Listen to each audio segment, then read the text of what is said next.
keďže sme medveďa na prednej Magure nestretli, tak sme si ho prišli pozrieť do zookontaktu pri Liptovskom Mikuláši.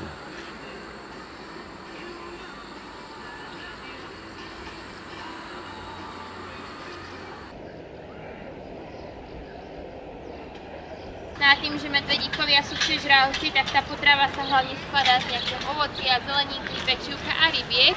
Ale rybky sú skôr taká náhrada za zdokninky, ktoré vo voľnej prírode keď spapá, tak v podstate aj to je v pohode, ale nejaké surové mäsko tak to nespapká, hej, lebo na tým má prispôsobené zúbky, majú také ploché zadné stoličky ako my ľudia.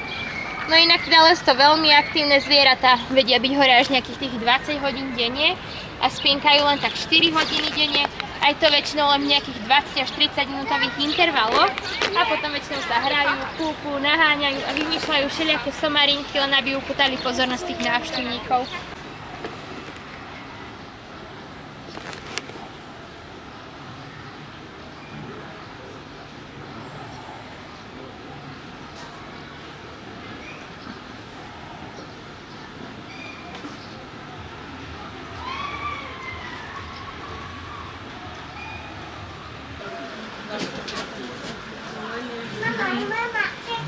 Mama, hento je Hedriga.